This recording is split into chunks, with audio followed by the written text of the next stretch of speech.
మనందరికీ తెలిసిన ఒక అంశం, ఎప్పుడో గురజాడ అప్పారావు గారు రాశారు, దేశం అంటే మట్టి కాదు, దేశం అంటే మనుషులు అని. ఆయన ఒక మాట అన్నాడు, తిండి కలిగితే కండగలదోయ్, కండ కలవాడేను మనిషి, ఈసురోమని మనుజులుంటే దేశమే గతి బాగుపడునోయ్ అని. ఈసురోమని మనుషులుంటే ఏ దేశము బాగుపడదు. ఆ ప్రజలు, ఆ సమాజంలో ఉన్న మనుషులు అనారోగ్యంతో ఉండి జబ్బుల పాలైతే ఆ సమాజం కూడా బాగుపడదు. కాబట్టే అనారోగ్యంతో కూడిన ఆ సమాజానికి వైద్యం చేయడానికి, చికిత్స చేయడానికే గ్రామీణ పట్టణ వైద్యులు, ఆర్ఎంపీ, పిఎంపీ, సిపిలు ఉన్నారు. సమాజ అభివృద్ధి కోసం కృషి చేయడానికి కోసమే ఉన్నారు. అయితే ఈరోజు చాలామంది ఆర్ఎంపీ, పిఎంపీ, సిపిలని, క్వాక్స్ అని, దొంగలని నేరస్తుల్లాగా చిత్రీకరిస్తూ కేసులు పెడుతూ ఎఫ్ఐఆర్ చేస్తూ జైళ్ళకు పంపుతాం అంటున్నారు. ముఖ్యంగా తెలంగాణ మెడికల్ కౌన్సిల్ అంటాను. నేను అడుగుతున్నా, ఈరోజు ఇక్కడ వైద్యం చేస్తున్న వాళ్ళు తెలంగాణ రాష్ట్రంలో ఉన్న ఆర్ఎంపీ, పిఎంపీ, సిపిలు ఎవరైతే ఉన్నారో ఈ 50,000 మంది ఉన్న పలంగా ఒక వారం రోజులు మొత్తం ఈ వైద్య సేవలన్నింటినీ బంద్ చేసి కూర్చుంటే రాష్ట్రం ఏమవుతుంది, ప్రజల ఆరోగ్యం ఏమవుతుంది, ఎంత అల్లకల్లోలం అవుతుందో ఒక్కసారి ఆలోచించారా? ఎవరు 12 ఏళ్ల క్రితం, 13 ఏళ్ల క్రితం అనేక ఉద్యమాలు చేసి మాకు గుర్తింపు కావాలని పోరాటాలు చేస్తే ఆ పోరాట ఫలితంగా ఆనాటి ముఖ్యమంత్రి డాక్టర్ వైఎస్ రాజశేఖర రెడ్డి గారు వారు ఒక కమిటీని ఏర్పాటు చేసి ఈ ఆర్ఎంపీ, పిఎంపీల సేవలు ప్రజలకు అవసరం ఉంది, ప్రజారోగ్యానికి అవసరం ఉంది, మన రాష్ట్రంలో ప్రజలకి వీళ్ళ సేవలు అవసరం ఉన్నాయి, కాబట్టి వీళ్ళకి ఏ విధంగా గుర్తింపిద్దామని ఒక కమిటీని ఏర్పాటు చేసి దాని ఆధ్వర్యంలో అనేక రకాల చర్చలు జరిపి, సిలబస్ ఏముండాలి, ఎట్లా ఉండాలని అనేక రకాల చర్చలు జరిపి కమ్యూనిటీ పారామెడిక్స్ గుర్తించి వీళ్ళకి ఆ శిక్షణ ఇవ్వాలని, 1 సంవత్సర కాలం పాటు శిక్షణ ఇవ్వాలని, 1000 గంటల పాటు ఉండాలని, దానికి సంబంధించిన సిలబస్ అన్ని ఏర్పాట్లు చేసి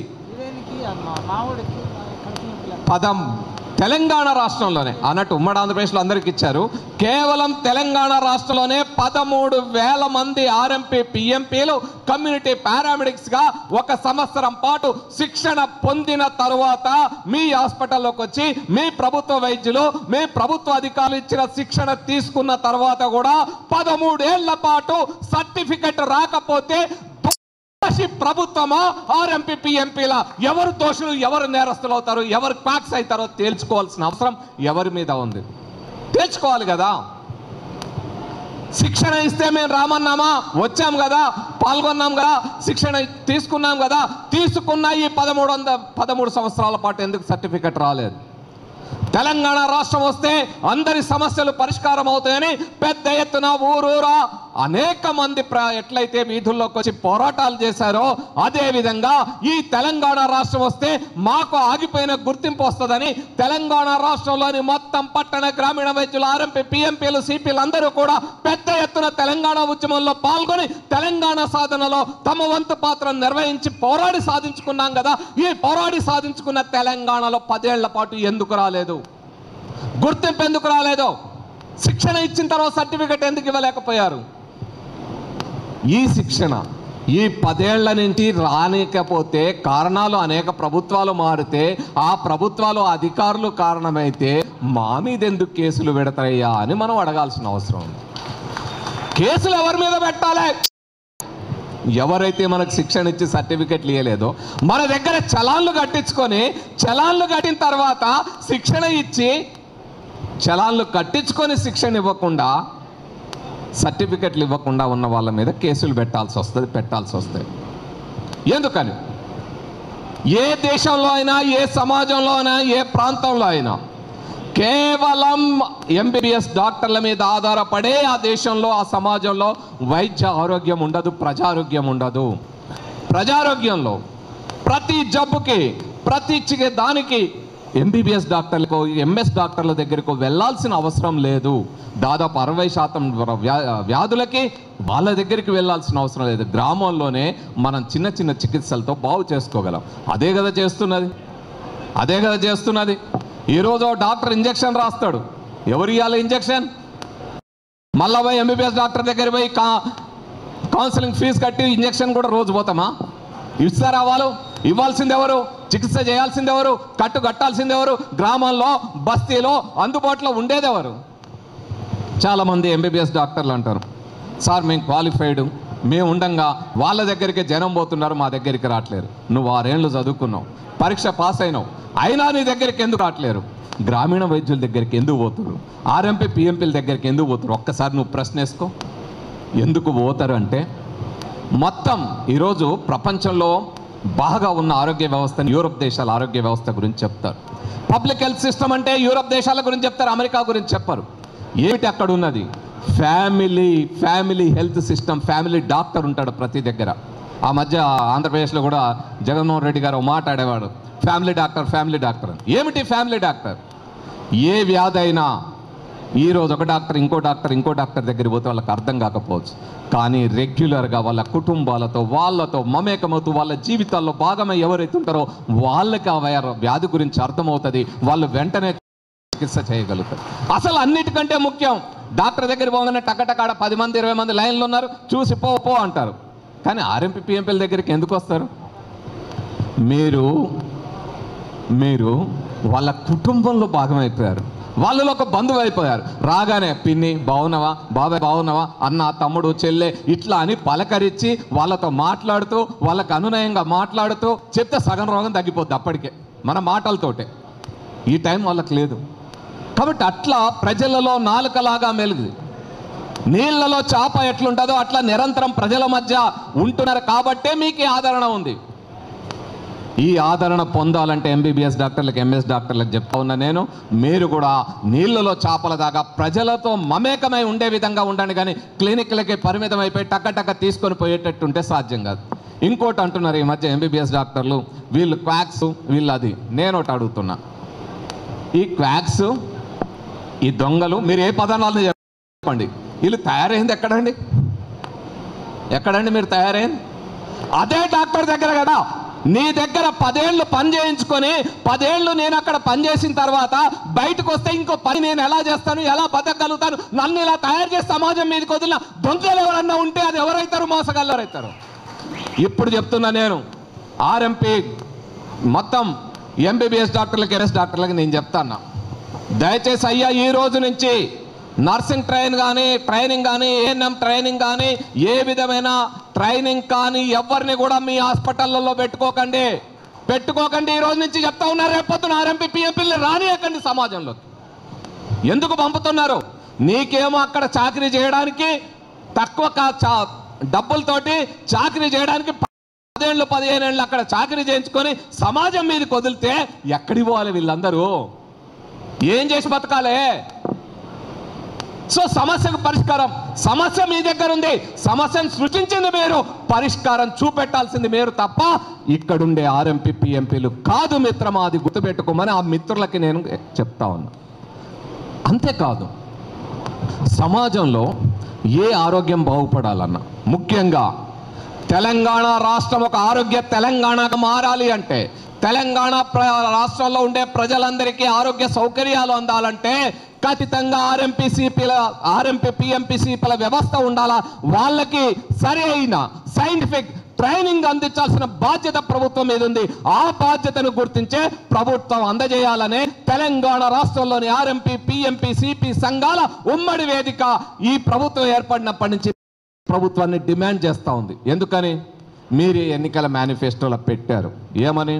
2009 జీవో ప్రకారం మేము ఆర్ఎంపీ పిఎంపీలకి కమ్యూనిటీ పారామెడిక్స్గా 6 నెలల శిక్షణ ఇస్తామని, సర్టిఫికెట్స్ ఇస్తామని మీరు పెట్టారు మీ మేనిఫెస్టోలో. ఆ పెట్టిన మేనిఫెస్టోని అమలు చేయమని అడుగుతా ఉన్నాం. మేమెట్లా దొంగలమవుతాం? చెప్పిన వాగ్దానం అమలు చేయండి, మాకు సర్టిఫికెట్ ఇవ్వండి. రేపటి నుంచి ఆ సర్టిఫికెట్ పెట్టుకొని అందులో మీరు ఏ నియమాలు పెట్టారో, ఏ నిబంధనలు పెట్టారో వాటికి అనుగుణంగా మేము ఆ చికిత్స అందించి ఆ ప్రజలతో పాటు ఉండి ప్రజారోగ్య వ్యవస్థని కాపాడడంలో, ఈ తెలంగాణ రాష్ట్రంలో ప్రజలందరికీ ఆరోగ్యాన్ని అందించడంలో మా వంతు పాత్ర మేము నిర్వహిస్తాము అనే కదా మీరు అడిగేది. ఇంకేమన్నా ఉందా కొత్తది? ఏమన్నా లక్షలు అడుగుతున్నారా, కోట్లు అడుగుతున్నారా? మరి ఈ బాధ్యత ఎందుకు ప్రభుత్వం నెరవేర్చదు అని మనందరం అడుగుతా ఉన్నాం. సో మిత్రులారా, అనేక చట్టాలు, చాలా సమస్యలు మాట్లాడుతూ ఉన్నారు.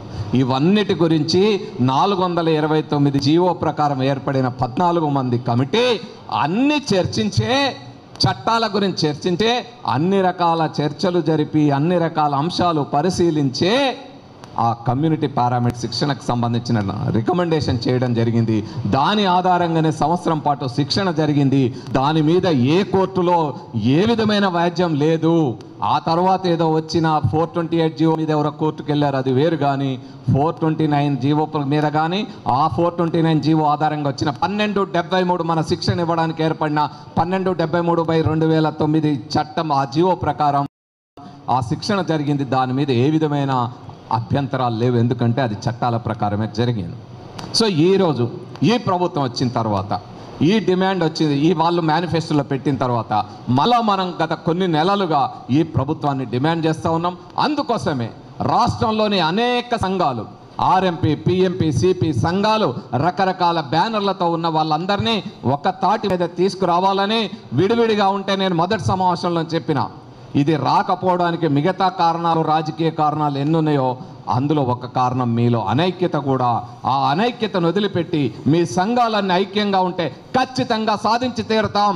తెలంగాణ రాదు అన్న తెలంగాణను పోరాడి సాధించుకున్న వాళ్ళం మన గుర్తింపును సాధించుకోలేమా మిత్రమా? పోరాటాలు మనకేం కొత్తమా? ఉద్యమాలు కొత్తమా? తెలంగాణ సాయుధ రైతాంగ పోరాటం నడిచిన గడ్డ, చిట్యాల ఐలమ్మ, దొడ్డి కుమరయ్య లాంటి వాళ్ళని చూసిన గడ్డ, అంతకంటే ముందు సమ్మక్క సారక్కల్ని కన్న గడ్డ. పోరాటం ఏందో కాకతీయ రాజుల మీదే ఎదురు తిరిగి పోరాటం నేర్పింది. పోరాటం కొత్త కాదు, పోరాటంలో అనేక రకాల పద్ధతులు ఉంటాయి. సో ఏ విధంగా సాధించుకోవాలి ఏమిటి అనే దాని మీద మనం వెళ్దాం. ఖచ్చితంగా సాధించుకొని తీరుతామనే నమ్మకం మాకు మొన్న రాత్రి నిన్న ఉదయం నుంచి మాకు ఈ నమ్మకం కదిలింది. నిన్న మేము మన మొత్తం ఈ ఉమ్మడి వేదిక తరఫున మన రాష్ట్ర వైద్య ఆరోగ్య శాఖ మంత్రి గారి దగ్గర కూర్చున్నాం.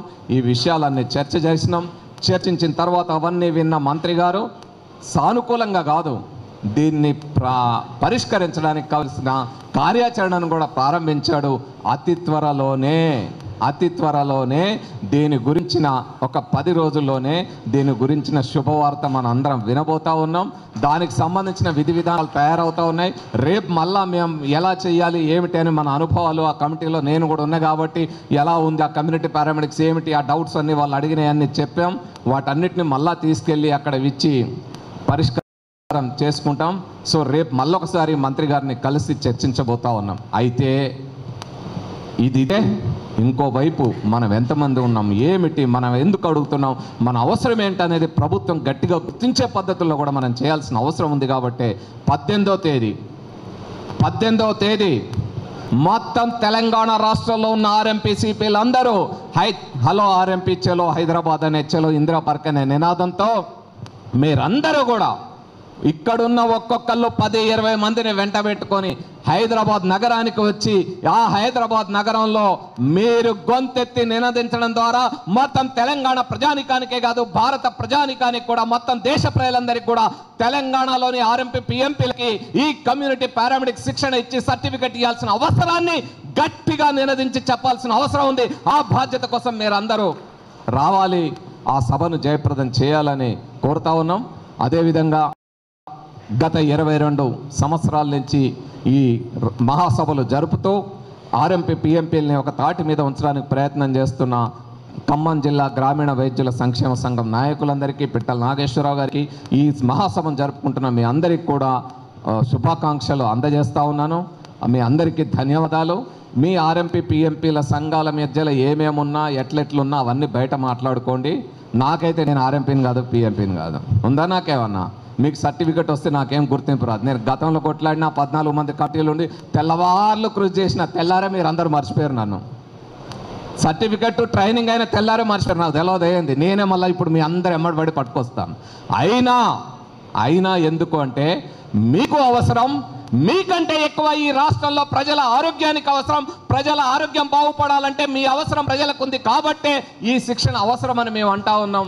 అందుకోసమే నేను ఇది విజ్ఞాన దర్శిని సంస్థ దీనికోసం కృషి చేస్తూ ఉంది. ప్రజా ఆరోగ్య వ్యవస్థలో ఎంబీబీఎస్లను గౌరవిస్తాం, ఎంఎస్లను గౌరవిస్తాం. మీ పాత్ర మహత్తరమైంది. మీ పాత్ర చాలా గొప్పది, లేకపోతే ఈ మొత్తం మానవులు, ఈ మొత్తం సమాజం మూఢనమ్మకాల్లో మునిగిపోతుంది, ఆ వైద్యం లేక గాలికి కొట్టుకుపోతారు. మీ పాత్ర చాలా ప్రధానమైంది. అందులో ఆర్ఎంపీ, పిఎంపీలు, సిపిల పాత్ర కూడా, వాళ్ళ వంతు పాత్ర కూడా వాళ్ళది ఉంది అని మీరు మర్చిపోకూడదు. వీళ్ళు శత్రువులు కాదు, మీరు ఒకే వ్యవస్థలో ఉండే మిత్రులు అని గుర్తించి ఒకరికొకరు కలిసి, అందరం కలిసి తెలంగాణ రాష్ట్రంలోని ప్రజలందరికీ ఆరోగ్యాన్ని అందించే విధంగా తెలంగాణ రాష్ట్రం ఈరోజు భారతదేశంలో కేరళ ఆరోగ్య రంగంలో ముందునుంది. కేరళతో పాటు సరి సమానంగా మన నూతన తెలంగాణ రాష్ట్రాన్ని అక్కడ నిలబెడదాం. ఆరోగ్య రంగంలో అందరం కలిసికట్టుగా పనిచేద్దాం, మనందరం మిత్రులం అని. ఒకటేంటంటే, చాలామంది చాలా